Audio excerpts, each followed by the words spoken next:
La France, toujours prête à défendre ses intérêts, a fait main basse sur l'armement russe destiné à l'Algérie et à la Libye. Et bien sûr, Poutine, fidèle à son image, n'a pas tardé à riposter, menaçant de frapper les bases de piraterie à Gibraltar. Ainsi commence une confrontation géopolitique d'envergure qui met la Méditerranée sous les feux des projecteurs d'un séisme stratégique sans pareil. Ce qui n'était qu'un simple incident maritime isolé, la saisie par la marine française d'un cargo russe, s'est rapidement transformé en un spectacle impressionnant de puissance militaire et technologique, redéfinissant en un clin d'œil les équilibres de la scène mondiale. Le Kremlin, avec une finesse tactique digne d'un chirurgien, a rapidement orchestré sa réponse à travers des fuites calculées de la commission de défense de la Douma, dévoilant ainsi des vérités dérangeantes que les diplomates occidentaux n'osaient même pas envisager. L'Algérie est désormais dotée du système de missiles Iskander M19 K720 dans sa version la plus évoluée et la plus dévastatrice, spécifiquement optimisé pour la lutte anti-navire et la destruction d'objectifs stratégiques à très longue portée. Cette révélation a provoqué une onde de choc dans les cercles militaires de l'Organisation du traité de l'Atlantique Nord.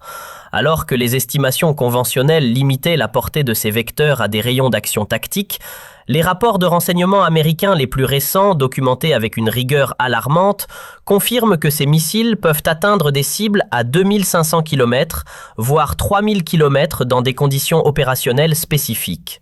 Cela signifie, en termes clairs, que la souveraineté algérienne dispose désormais d'un bras armé capable de frapper n'importe quel point vital au cœur du continent européen, mais aussi de neutraliser les déploiements navals français jusqu'en Merdan ou dans les profondeurs de l'océan Pacifique. Les bases militaires françaises, autrefois considérées comme des sanctuaires hors de portée, sont aujourd'hui des cibles totalement exposées à la technologie balistique russe transférée à l'Algérie dans le cadre de protocoles de défense hautement confidentiels. L'analyse approfondie du rapport de la Douma indique que l'Algérie n'est plus un simple partenaire d'armement traditionnel, mais est devenue la véritable forteresse de dissuasion de la Méditerranée occidentale. L'intégration des missiles Iskander avec les plateformes de lancement capables de déployer les... La France, toujours prête à défendre ses intérêts, a fait main basse sur l'armement russe destiné à l'Algérie et à la Libye. Et bien sûr, Poutine, fidèle à son image, n'a pas tardé à riposter, menaçant de frapper les bases de piraterie à Gibraltar. Ainsi commence une confrontation géopolitique d'envergure qui met la Méditerranée sous les feux des projecteurs d'un séisme stratégique sans pareil. Ce qui n'était qu'un simple incident maritime isolé, la saisie par la marine française d'un cargo russe, s'est rapidement transformé en un spectacle impressionnant de puissance militaire et technologique, redéfinissant en un clin d'œil les équilibres de la scène mondiale.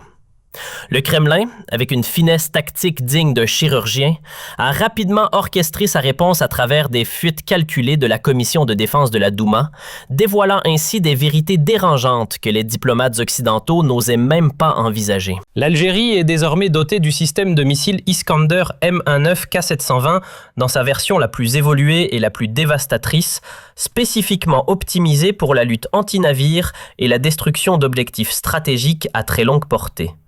Cette révélation a provoqué une onde de choc dans les cercles militaires de l'Organisation du traité de l'Atlantique Nord.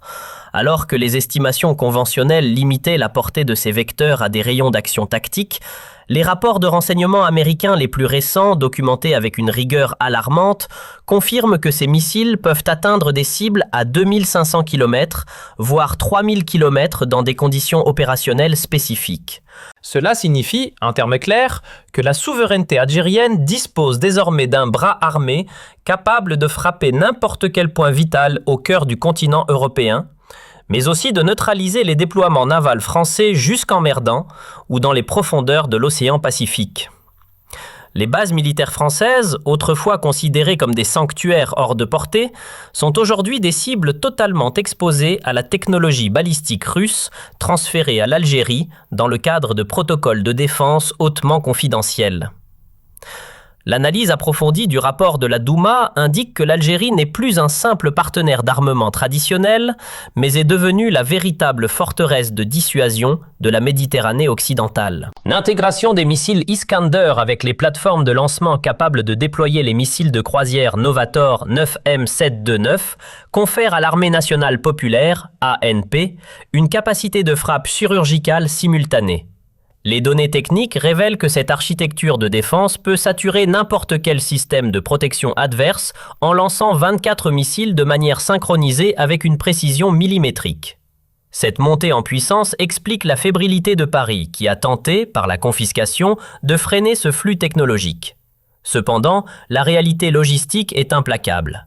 L'Algérie a déjà réceptionné des cargaisons décisives depuis 2021, durant une période qualifiée de zone grise par les agences de renseignement. Sur les 312 missiles sortis des lignes de production russes, seuls 50 restaient localisables dans les stocks de réserve russes, suggérant que la majeure partie de cet arsenal a déjà été déployée dans les silos algériens. L'Algérie ne se contente plus de posséder l'arme, elle maîtrise désormais la philosophie de la dissuasion globale. Le missile Novator 9 M729, capable de frapper avec une saturation de 96 ogives de manière quasi simultanée sur différents théâtres, représente un saut qualitatif qui rend obsolètes les flottes de surface classiques. Les rapports de Air Radar soulignent que les versions livrées à l'Algérie surpassent en manœuvrabilité et en furtivité tous les systèmes de défense anti-aériens occidentaux actuels. Moscou a stratégiquement choisi ce moment pour divulguer ces informations, signifiant à la France que toute tentative de blocus naval ou de harcèlement des pétroliers et cargos liés aux intérêts algériens se heurtera à une riposte s'étendant des côtes de Gibraltar jusqu'aux profondeurs de l'Atlantique et du Pacifique. En vertu du fameux protocole 16, tout mouvement naval français hostile peut désormais déclencher une réponse automatisée mettant en péril les navires militaires en route vers les Émirats arabes unis ou opérant dans les zones d'influence française outre-mer. Cette nouvelle donne géopolitique contraint la France à une réévaluation radicale de sa posture. La confiscation du navire russe pourrait bien être l'étincelle qui a révélé le monstre balistique tapi en Afrique du Nord. La liaison entre les plateformes Iskander M1 et les vecteurs Novator signifie que chaque port, chaque centre de commandement et chaque nœud de logistique français est désormais sous le microscope des forces stratégiques algériennes. Avec une capacité de tir réitérée 23 fois de manière décisive, toute velléité de confrontation maritime devient une entreprise suicidaire. La technologie russe n'a pas été fournie pour la parade, mais pour briser définitivement la supériorité navale de l'organisation du traité de l'Atlantique Nord dans la région. L'Algérie, forte de cette accumulation technologique clandestine opérée entre 2020 et 2025, dispose désormais du droit de veto militaire en Méditerranée. Le décalage entre les stocks produits et les stocks déclarés par la Russie confirme que l'Algérie a été la destination privilégiée de cette redistribution stratégique mondiale. Avec un stock estimé dépassant les 260 vecteurs de ce type, couplé à une infrastructure de défense intégrée, l'Algérie s'affirme comme une puissance régionale majeure aux capacités post-conventionnelles. Le message de la Douma est limpide. L'ère de l'hégémonie française unilatérale est révolue. La rupture stratégique est consommée. La France se retrouve face à un dilemme existentiel. Persister dans une politique de provocation qui pourrait mener à l'anéantissement de ses capacités navales par des frappes de Novator, ou accepter la nouvelle réalité d'une Algérie souveraine et surarmée, garante de l'équilibre des forces militaires. En conclusion, la puissance militaire algérienne en 2026 n'est plus une simple force de défense territoriale, mais un pilier de la sécurité internationale capable de projeter sa force bien au-delà de ses frontières géographiques. L'alliance indéfectible avec Moscou a permis à Alger de franchir le seuil de la dissuasion absolue. La France, par ses actes de piraterie, n'a fait qu'accélérer la reconnaissance mondiale de ce nouvel ordre militaire où l'Algérie occupe une place centrale. Le protocole 16 et le déploiement des Iskander M1 marquent la fin d'une époque et le début d'une ère où la souveraineté se mesure à la portée et à la précision des missiles de croisière, plaçant l'Algérie au sommet de la hiérarchie militaire. En guise de conclusion à cette fresque géopolitique complexe, il convient de souligner que l'émergence de l'Algérie en tant que puissance balistique de premier plan n'est pas un événement isolé, mais le résultat d'une doctrine de défense nationale qui a su anticiper les mutations des conflits modernes. L'intégration systémique de l'Iskander M1 et du Novator 9 M729 dans l'arsenal algérien marque le passage d'une défense de zone à une stratégie de déni d'accès global, A2/AD. Ce saut qualitatif transforme radicalement la perception du risque pour toute force navale étrangère opérant en Méditerranée. Désormais, chaque 1000 marins parcourus par un bâtiment de guerre français ou de l'Organisation du traité de l'Atlantique Nord est scruté par un réseau de capteurs et de radars à longue portée, capable de guider ces vecteurs hypersoniques avec une marge d'erreur quasi nulle.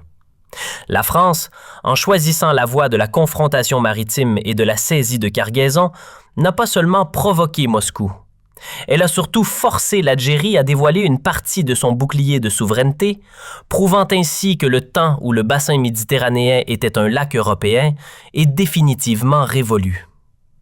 L'aspect le plus frappant de cette mutation réside dans la capacité d'autonomie opérationnelle des forces algériennes. Les experts militaires s'accordent à dire que le transfert technologique ne s'est pas limité au matériel, mais a inclus les protocoles de cryptographie et de guidage par satellite permettant à l'Algérie d'opérer ses systèmes de manière totalement indépendante, même en cas de brouillage électronique massif.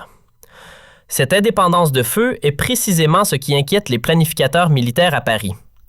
La menace brandie par le président Poutine concernant les bases de piraterie n'est pas une simple rhétorique diplomatique. C'est une réalité tactique appuyée par des coordonnées géographiques précises déjà enregistrées dans les calculateurs de vol des missiles stationnés sur les hauts plateaux algériens. Le message est limpide. Toute agression contre la continuité logistique entre la Russie et ses alliés stratégiques en Afrique du Nord sera perçue comme un acte de guerre déclenchant une riposte